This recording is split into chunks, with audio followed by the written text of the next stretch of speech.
Hello students, last క్లాస్లో మనము coelom గురించి చూసుకున్నాము. అంటే based on few characters organisms అన్నిటిని కూడా కేటగరైజ్ చేయడం జరిగింది. సో ఆర్గానిజమ్స్ అన్నిటిని కూడా డివైడ్ చేశారు, కేటగరైజ్ చేశారు, డిఫరెంట్ ఫైలమ్స్లో క్లాసెస్లో పెట్టడం జరిగిందనమాట. సో లాస్ట్లో మనము సీలోమ్ గురించి చూసాం, body cavity. Coelom is nothing but body cavity. So నా ఇంకా టూ ఫెనామినల్స్ చూద్దాం మనము. Symmetry is one thing and other thing is germ layers. So first we'll see about the symmetry. Symmetry is nothing but arrangement of body parts in a regular fashion along the body axis. Body axis ఉంటుంది కదా, దానికి సరౌండింగ్లో body parts అన్నీ కరెక్ట్గా arrange అయ్యి ఉండడాన్ని మనము symmetry అంటాం. రెగ్యులర్గా అరేంజ్ అయ్యి ఉంటే వాటిని సిమెట్రికల్ అంటాం. ఆర్గానిజమ్స్ని సిమెట్రికల్ అంటాం. And the phenomena is called symmetry. Asymmetry. So ఇక్కడ మనకి ఒకవేళ organisms they are not showing irregular, they are not showing proper arrangement of the body parts. అంటే ఒకవేళ బాడీ పార్ట్స్ అనేవి కరెక్ట్గా అరేంజ్ అయ్యి ఉండలేదు అనుకోండి, సో ఇర్రెగ్యులర్గా అరేంజ్ అయ్యి ఉంటే అలాంటి ప్రాపర్టీని మనము ఎసిమెట్రీ అంటాం. And organisms are called asymmetrical. Okay, so రెగ్యులర్గా అరేంజ్మెంట్ అయినటువంటి ఆర్గానిజమ్స్, అంటే బాడీ పార్ట్స్ అన్నీ కూడా రెగ్యులర్గా అరేంజ్ అయినటువంటి ఆర్గానిజమ్స్ని టూ టైప్స్గా డివైడ్ చేయడం జరిగింది. Radial symmetrical and bilateral symmetrical organisms కింద డివైడ్ చేయడం జరిగింది. And symmetry is called radial symmetry, bilateral symmetry అనమాట. So asymmetrical organisms are the organisms where the body parts are irregularly arranged along the principal axis. So principal axis పైనే కాకుండా ఇంకా ఎక్కడంటే అక్కడ ఇర్రెగ్యులర్గా distribute అయ్యి ఉంటాయి అనమాట. So if you see amoeba, so ఇర్రెగ్యులర్గా ఉంటుంది, షేప్ ఇర్రెగ్యులర్గా ఉంటుంది అనమాట. ఇప్పుడు ఇలా టూ పార్ట్స్ కింద కట్ చేస్తే it will not give equal halves, identical halves ఈక్వల్గా రావు. ఇప్పుడు ఇలా కట్ చేసాం అనుకోండి, సేమ్ వస్తుందా, రాదు. సో ఇర్రెగ్యులర్గా అరేంజ్ అయి ఉండడం వల్ల ఒకవేళ మనం కట్ చేసినా కూడా సమానంగా పార్ట్స్ అనేవి డివైడ్ అవ్వవు అనమాట. సో అలాంటి సిమెట్రీని మనము ఏసిమెట్రీ అంటాం. If we cut it does not show identical halves, ఎలాంటి ఈక్వల్ పార్ట్స్ రావు అనమాట. ఓకే, సో అలాంటి సిమెట్రికల్ యానిమల్స్ని మనము asymmetrical animals or asymmetrical organisms అంటాం. Example amoeba and most of the sponges. స్పంజికలలో ఎక్కువ శాతం, ఓకే, పొరిఫెరెన్స్లో స్పాంజెస్ వస్తాయి. సింగిల్ సెల్యులర్ అంటే సింగిల్ సెల్ అని కాదు, సెల్స్ అన్నీ కూడా సెల్స్లానే ఉంటాయి, గ్రూప్ ఆఫ్ సెల్స్లా ఉంటాయి కానీ టిష్యూస్ కింద ఫామ్ అవ్వవు స్పాంజెస్లో. ఓకే, సెల్స్ అన్నీ కూడా డిఫరెన్షియేట్ అయ్యి అన్ని పనులను చేస్తూ ఉంటాయి అన్నమాట. సో ఇక్కడ సెల్స్ ఉంటాయి, గ్రూప్ ఆఫ్ సెల్స్ ఉంటాయి కానీ they are not transform into tissues కింద ఏర్పడవు. కణాలు కణస్థాయి నిర్మాణం చూపిస్తాయి, సెల్యులార్ లెవెల్ ఆఫ్ ఆర్గనైజేషన్ చూపిస్తాయి అనమాట.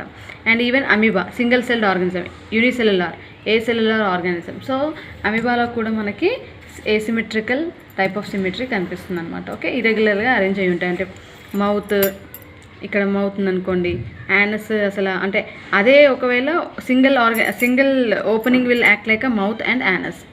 సో అలా ఇరెగ్యులర్గా అరేంజ్ అయ్యి ఉంటాయి అనమాట. స్పాంజెస్లో చూసుకున్నట్లయితే కూడా అలాగే ఉంటుంది. సేమ్ ఒకటే దగ్గర నుండి ఫుడ్ వెళ్తుంది, అలాగే ఎక్స్క్రిటరీ వేస్ట్ కూడా రిలీజ్ అవ్వడం జరుగుతుంది. సో ఇరెగ్యులర్గా అరేంజ్ అయ్యి ఉంటాయి అనమాట. Okay, next one is symmetry. Symmetry is nothing but regular arrangement of body parts along the body axis or principal axis, along the principal axis of body. Okay, ఇప్పుడు చూడండి, human beings తీసుకోండి, మనకి ఎలా ఉన్నాయి body parts arrangement, 2 eyes, nose. So cut చేసినా కూడా ఒకవేళ మనకి లాంగిట్యూడినల్గా కట్ చేసినా కూడా ఒకవైపు ఒక నాస్ట్రిల్ వస్తుంది, ఒక ఐ వస్తుంది, ఒక ఇయర్ వస్తుంది. అలాగే సేమ్ ఈక్వల్గా హాఫ్గా కట్ అవుతాయి, ఇటు చూస్తే same. So if you cut, so అలాంటి ఆర్గానిజమ్స్ని బైలేటరల్ ఆర్గానిజమ్స్ అంటారు. సో రేడియల్ సిమెట్రీలో అంటే ఏ ప్లేన్లో కట్ చేసినా కూడా, ఏ డైరెక్షన్లో కట్ చేసినా కూడా ఈక్వల్ హాఫ్స్ వస్తాయి వాటిని. ఇప్పుడు ఒకవేళ బాల్ లాగా ఉన్నటువంటి ఆర్గానిజమ్స్ తీసుకున్నాం, రేడియల్ సిమెట్రీ. రౌండ్గా ఉన్నాయనుకోండి ఆర్గానిజమ్స్, వాటిని సెంట్రల్ ప్లేన్లో నుంచి ఎన్నిసార్లు కట్ చేసినా మనకి ఈక్వల్ ఐడెంటికల్ హాఫ్స్ వస్తాయి. బట్ బైలేటరల్ సిమెట్రీలో only through longitudinal axis. Okay, oro aboral యాక్సిస్లో కట్ చేస్తే మనము 2 ఐడెంటికల్ హాఫ్స్ రావడం జరుగుతుంది అనమాట. Okay, so once again symmetry is nothing but regular arrangement of body parts along the principal axis of body is called symmetry. Based on the 2 types of symmetrical organisms are present. Symmetry is present, radial symmetry, bilateral symmetry. In radial symmetry, if you cut the organism in any plane if you cut the organism, 2 identical halves are produced. ఇలా cut చేసాం అనుకోండి, 2 హాఫ్స్ same ఉంటాయి. ఇలా cut చేస్తే ఇక్కడ 2 హాఫ్స్ same ఉంటాయి. ఇలా cut చేస్తే ఇది same. So radial symmetrical organisms are the organism if you cut in any plane, two identical halves are produced. Example, coelentrates. Next చాప్టర్స్లో మనం వీటి గురించి ఫైలమ్స్ గురించి డిస్కస్ చేస్తాము. సో సిలెంట్రేట్స్, టినోఫోర్స్, ఎకైనోడర్మ్స్లో లార్వల్ స్టేజ్లో మనకు బైలేటరల్ సిమెట్రీ కనిపిస్తుంది. అడల్ట్ ఫామ్లో మనకి రేడియల్ సిమెట్రీ కనిపించడం జరుగుతుంది. సో ఇలా రేడియల్ సిమెట్రీ ఉండడం వల్ల ఏమవుతుందంటే ఆర్గానిజం అనేది తొందరగా రెస్పాండ్ అవుతుంది. ఇప్పుడు సరౌండింగ్లో ఏదైనా డేంజర్ కానీ ఏదైనా ఉందనుకోండి, తొందరగా రెస్పాండ్ అవుతుంది అనమాట. So it can quickly respond and can move in any direction, in all directions. Okay, అన్ని డైరెక్షన్స్లో అది మూవ్ అవ్వగలుగుతుంది, శక్తి కలిగి ఉంటుందన్నమాట. Okay, and next bilateral symmetry వచ్చేసి దిస్ బై అంటే టూ, లేటరల్ టూ సైడ్స్ అనేవి రావడం జరుగుతుందన్నమాట. So if you cut an organism in one plane through central axis it will give two identical halves, రెండు సమానంగా ఉండేటువంటి పార్ట్స్ రావడం జరుగుతుంది.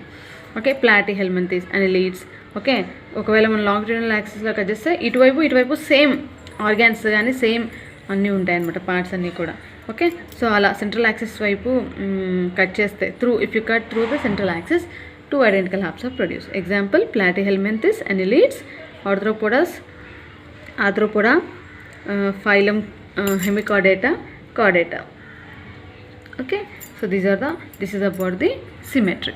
Okay, if you cut two identical halves are produced and that halves are called antimeres అంటారు. Identical హాఫ్స్ వచ్చినటువంటి ఆ పార్ట్స్ని, ఆ భాగాలని మనం యాంటీమియర్లు అని పిలవడం జరుగుతుంది అనమాట సిమెట్రికల్ ఆర్గానిజమ్స్లో. Okay, this is one phenomena and one more is germ layers. So మొత్తం కూడా ఎన్ని ఉన్నాయి? Level of organisations, symmetry, coelom, germ layers base చేసుకొని కూడా మళ్ళీ ఆర్గానిజమ్స్ని డివైడ్ చేయడం జరిగింది. Okay, so based on number of germ layers అంటే ఏంటి అంటే ఎంబ్రియానిక్ స్టేజ్లో, ఫీటల్ స్టేజ్లో అంటే జైగోట్ ఫామ్ అయిన తర్వాత ఎంబ్రియో ఫామ్ అవుతుంది కదా. సో అక్కడ సెల్స్ అనేవి కంటిన్యూస్గా డివైడింగ్ స్టేట్లో ఉంటాయి. ఆ సెల్స్ అన్నీ కూడా 3 లేయర్స్గా ఫామ్ అవుతాయి అన్నమాట.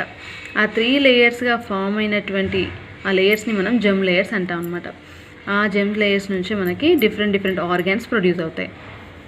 So based on that layers, number of that layers, 2 types of organisms have been produced, like categorized, diploblastic and triploblastic, or diploblastica or triploblastica.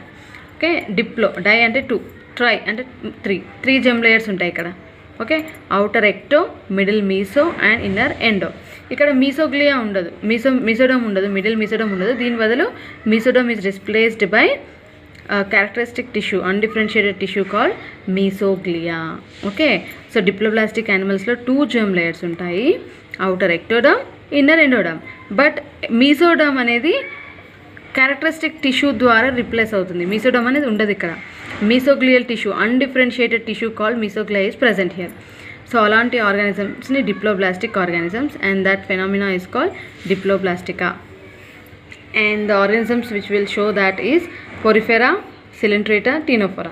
ఇంకా మిగతా ఆర్గానిజమ్స్ ఫైలమ్స్ అన్నీ కూడా మనకి ట్రిప్లోబ్లాస్టిక్ నేచర్ని చూపిస్తాయి. అంటే 3 జెమ్ లేయర్స్ ఉంటాయి, outer ecto, middle meso, inner endo. అంటే ఇవేం లేదు, ఎంబ్రియానిక్ స్టేజ్లో సెల్స్ అనమాట. సెల్స్ అన్నీ ఇలా డిఫరెన్షియేట్ అవుతాయి. తర్వాత అడల్ట్లో ఈ ఎండోడర్మ్ వచ్చేసి మనకి ఎలిమెంటరీ కెనాల్, డైజెస్టివ్ కింద ఫామ్ అవుతుంది. మీసోడర్మ్ వచ్చేసి ఇక్కడ నుంచి మనకి మజిల్స్, మస్కులర్ టిష్యూ, ఇంకా టీత్, ఇవన్నీ కూడా డిఫరెంట్ ఆర్గాన్స్ అన్నీ ఫామ్ అవుతాయి. అండ్ నెక్స్ట్ ఎక్టోడర్మ్ వచ్చేసి skin, outer layer of the body form అవుతుంది అనమాట. ఓకే, సో ఇలా ప్లాటిహెల్మింథస్, ఆర్థ్రోపోడ్స్, ఎనిలీటా, కార్డేటాలో మనకి ట్రిప్లోబ్లాస్టిక్ కండిషన్ కనిపిస్తుంది అనమాట. Okay, so based on the germ layers and symmetry, coelom and levels of organisation, all the notochord, వెన్నుముక ఉందా లేదా అని. నోటోకార్డ్ అంటే ఏంటి? ఎంబ్రియానిక్ స్టేజ్లో నోటోకార్డ్ అంటాం. తర్వాత దాన్ని మనము ఫ్యూచర్లో after development it is called as vertebral column అని పిలవడం జరుగుతుంది. సో దాన్ని బేస్ చేసుకొని అండ్ ట్యూబులర్ నర్వ్ కార్డ్ ఉందా లేదా దాన్ని బట్టి ఆర్గానిజమ్స్ అన్నీ కూడా డిఫరెంట్ క్లాసెస్లో, ఫైలమ్స్లో కేటగరైజ్ చేయడం జరిగిందనమాట. సో నెక్స్ట్ చాప్టర్లో మనము అదే చూస్తాము. సో ఈ 4 మార్క్స్కి చాలా ఇంపార్టెంట్, సిమెట్రీ, సీలోమ్. ఓకే, 2 మార్క్స్లో కూడా అడిగే ఛాన్స్ ఉంది, triploblastic and diploblastic conditions. Okay, so just go through phylums. ఇవన్నీ మీరు నెక్స్ట్ క్లాసెస్లో మీకు అర్థమైపోతాయి. ఓకే, సో జస్ట్ ఈ నేమ్స్, ఫైలమ్స్ ఇక్కడ ఎగ్జాంపుల్స్గా ఇవ్వాలి. Okay, so thank you.